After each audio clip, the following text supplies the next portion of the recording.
you should probably play Crisis Core Reunion. Now, when this game first was announced, I think a lot of us kind of had mixed feelings about it. We weren't entirely sure where they were going with this, but with the entire FF7 anthology and the real push that they've been making with that entire series, it felt like it only made sense that they would remaster this one. This is one that was stuck on the PSP, and back then I never even got a chance to play it. I did own a PSP. My brother ended up playing it, and I remember watching it and I was like, man, I just didn't like the DMW system and the battle mechanics and everything like that, but I do remember watching that ridiculous fight scene between Genesis and Jill and Sephiroth. That was like the only thing that made me want to actually play that game.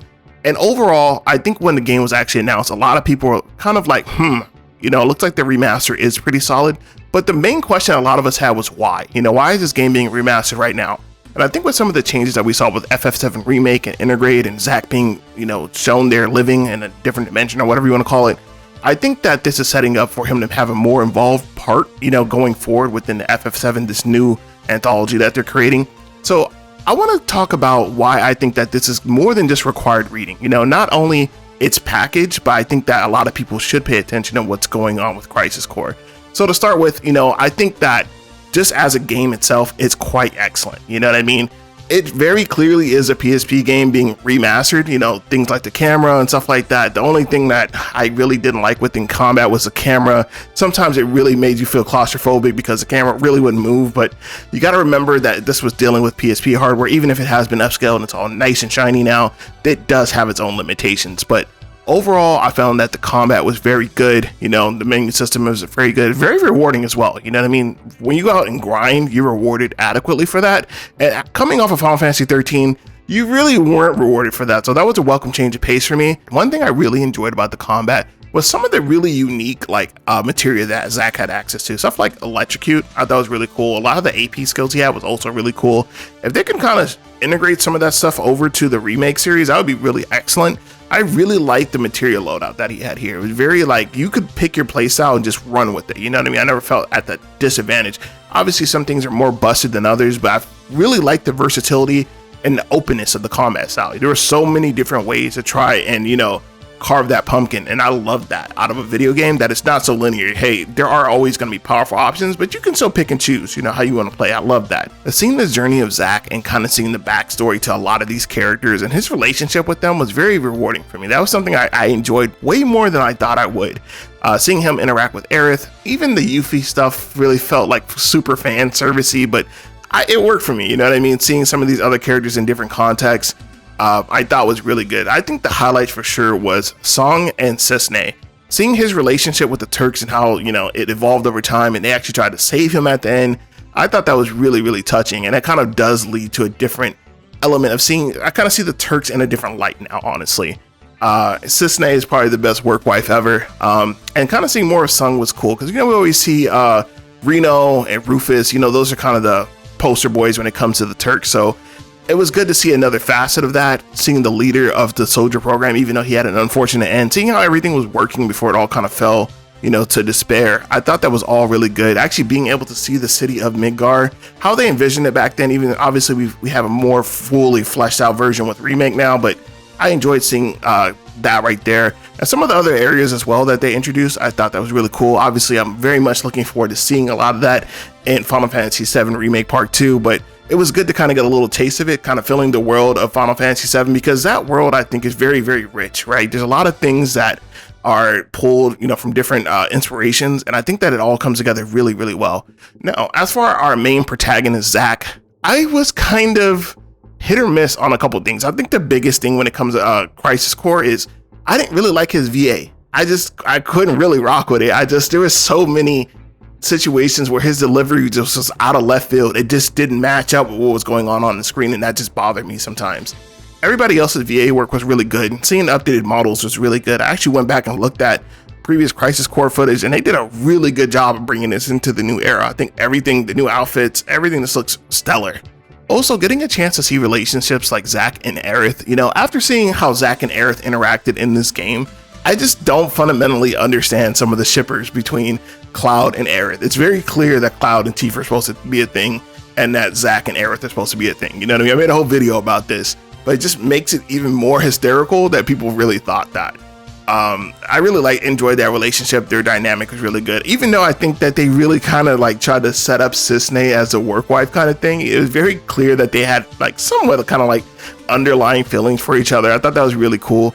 And then overall, I think that the relationship that Zack has with the soldier program and even him and Sephiroth is very interesting. You know what I mean? It went in a different direction because I didn't know the full story.